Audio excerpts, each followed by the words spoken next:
Hello, I'm Dr. Arefa Cassoobhoy, a practicing internist and a medical editor for Medscape and WebMD. Welcome to our weekly medical news brief. We start with disturbing news about the increase in colorectal cancer in younger patients, and researchers aren't sure why. The American Cancer Society predicts 136,000 new cases in 2016, 1 in 7 of whom will be under the age of 50. A recent study showed that rates among this group increased by more than 11% between 2004 and 2014.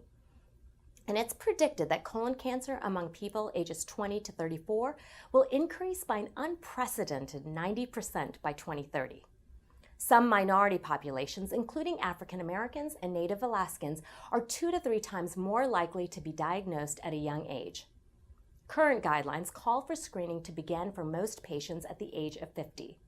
This means that younger patients may not be diagnosed until the cancer is advanced, in some cases after months to years of symptoms that would raise red flags in older adults.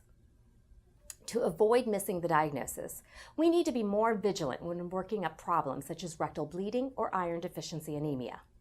We also should better identify patients at risk, including those with a family history of colorectal cancer, Lynch syndrome, or familial adenomatous polyposis, and screen and treat them at an earlier age.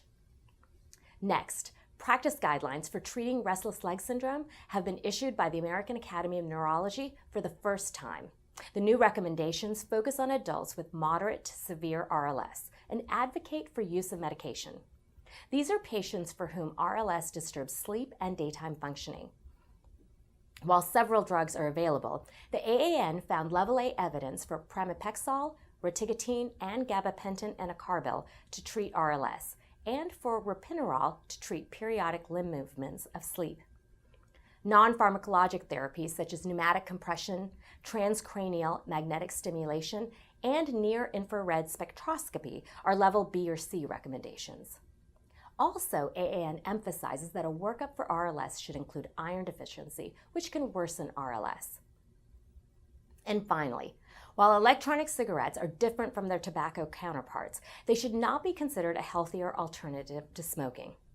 Data about e-cigarette use is often conflicting, but information presented at the World Conference on Lung Cancer suggests that those who vape are exposed to some of the same health risks as smokers, and 80% of vapers continue to smoke. The fluids and vapors in e-cigarettes include ultrafine particles, carcinogenic compounds, and harmful metals that are associated with the development of lung cancer and asthma. Surgeon General Vivek Murthy is very concerned about vaping among our youth and has declared e-cigs a public health crisis for this group. You'll find links to each of the stories we've included in today's news brief in the transcript listed below. For Medscape and WebMD, I'm Dr. Arefa Cassoobhoy.